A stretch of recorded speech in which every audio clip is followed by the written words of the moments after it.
BFM Business, l'heure H, la question du jour. Roland Guy, merci d'être avec nous. Vous êtes donc le patron de l'UMI, comme on dit, tous les restaurants, hôtels de commerce. Est-ce que vous avez un peu le sourire ce matin? Parce qu'on sait que depuis ce matin, vous pouvez réouvrir. Oui, bien sûr qu'on a le sourire. C'est une délivrance pour la profession. La vie normale va reprendre, j'espère, et cela nous donne du baume au cœur. Et on va enfin pouvoir sortir la tête de l'eau, parce qu'on vient de passer quand même plus de 2 mois et demi dans des conditions catastrophiques pour toute la filière. Donc maintenant, c'est à nous effectivement de prendre notre destin en main et de voir comment on va pouvoir faire redémarrer cette activité, ça en essayant de limiter la casse économique et la casse sociale, en étant le plus performant possible, parce qu'on sait très bien qu'il y aura encore beaucoup de doutes.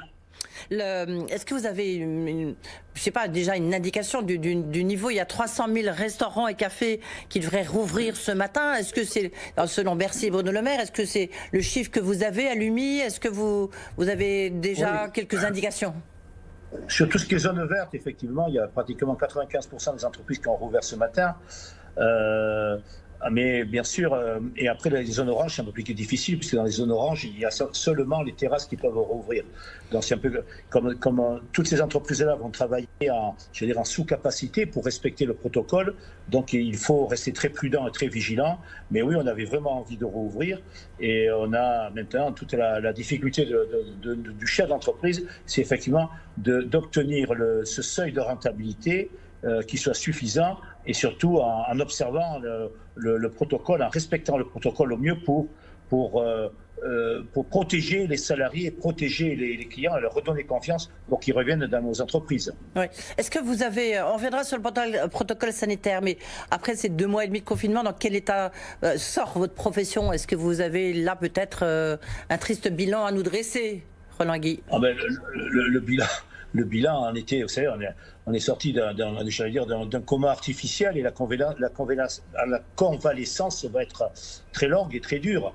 Mais ça, on le sait, on n'a jamais connu une période comme ça. Ça fait pratiquement plus de 80 jours, il n'y a pas 1 euro de recettes. Donc il faudra rebondir. C'est vrai qu'on a eu des aides massives de l'État sur des soutiens, sur le chômage partiel et sur l'exonération des charges sociales patronales. Mais ceci dit, après, tout ce qui est prêt garanti par l'État, tout ce qui est report, il faudra le payer d'ici là. Ce sont des dettes qu'on va effectivement rembourser d'ici la fin de l'année. Donc, comme l'activité, il me semble, si on arrive à réaliser en 2020 la moitié, 50% de ce qu'on a réalisé en 2019, ce sera un exploit. Donc, vous voyez, l'équation, elle est facile à faire, beaucoup de difficultés quand même. Ouais. Le fonds de solidarité, il sera maintenu pour votre secteur, hein, il sera maintenu, c'est l'annonce de Bruno Le Maire ce matin, il sera maintenu jusqu'à la fin de l'année. Est-ce que vous dites, heureusement? Bien sûr, heureusement, parce qu'autrement, il y aurait des défaillances, il y aurait des milliers et des milliers de défaillances dans les cafés, les restaurants et sur l'ensemble du territoire français. Donc c'est vrai qu'avec le gouvernement et avec Bruno Le Maire, on a des points d'étape tous les 2 mois pour voir effectivement de quelle façon et à quelle vitesse l'activité reprend. Et c'est de là, sur l'accompagnement du chômage partiel, les exonérations des charges patronales, et sur le fonds de solidarité, on en aura besoin en 2020 et sûrement en 2021. Ouais. Sur ce protocole sanitaire qui est quand même extrêmement, on a vu les images sur toutes les chaînes de télévision bien sûr, mais c'est un protocole assez sévère. Je posais la question ce matin à Muriel Pénicaud, la ministre du Travail, qui était mon invitée, en disant mais est-ce que c'est pas un truc de technocrate? Parce que vous voyez tous les gens qui sont dans la rue sans masque, qui se côtoient, et puis lorsqu'on demande, on voit ce qu'on demande au restaurant et au café, on se dit que c'est quand même trop sévère. Est-ce que vous trouvez, est-ce qu'il est praticable ce protocole sanitaire ou pas? Alors je vais vous répondre, heureusement qu'on l'a co-construit avec le gouvernement, parce qu'à l'origine il était impossible, il était injouable. Ouais. Il n'y aurait pas eu un restaurant, un café qui aurait ouvert. Hein. Donc on l'a fait ensemble. Aussi, on a dialogué. Par exemple, au départ, on était parti sur un client 4 mètres carrés. Donc là, c'était pas possible d'ouvrir un restaurant.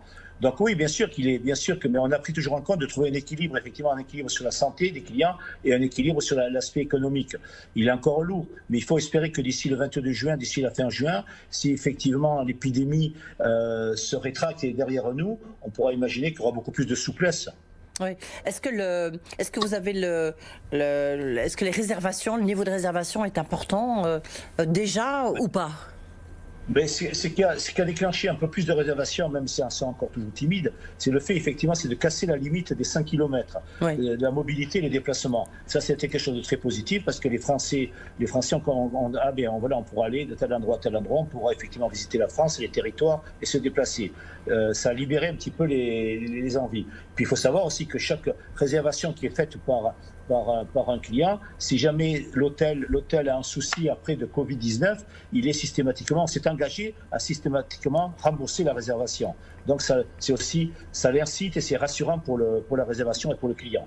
Est-ce qu'il y a une question, parce qu'on le voit beaucoup pour les chefs d'entreprise, les entreprises peut-être plus grandes, en tous les cas de par la taille, sur la responsabilité pénale. Est-ce que c'est quelque chose qui vous effraie et qui effraie les restaurateurs ?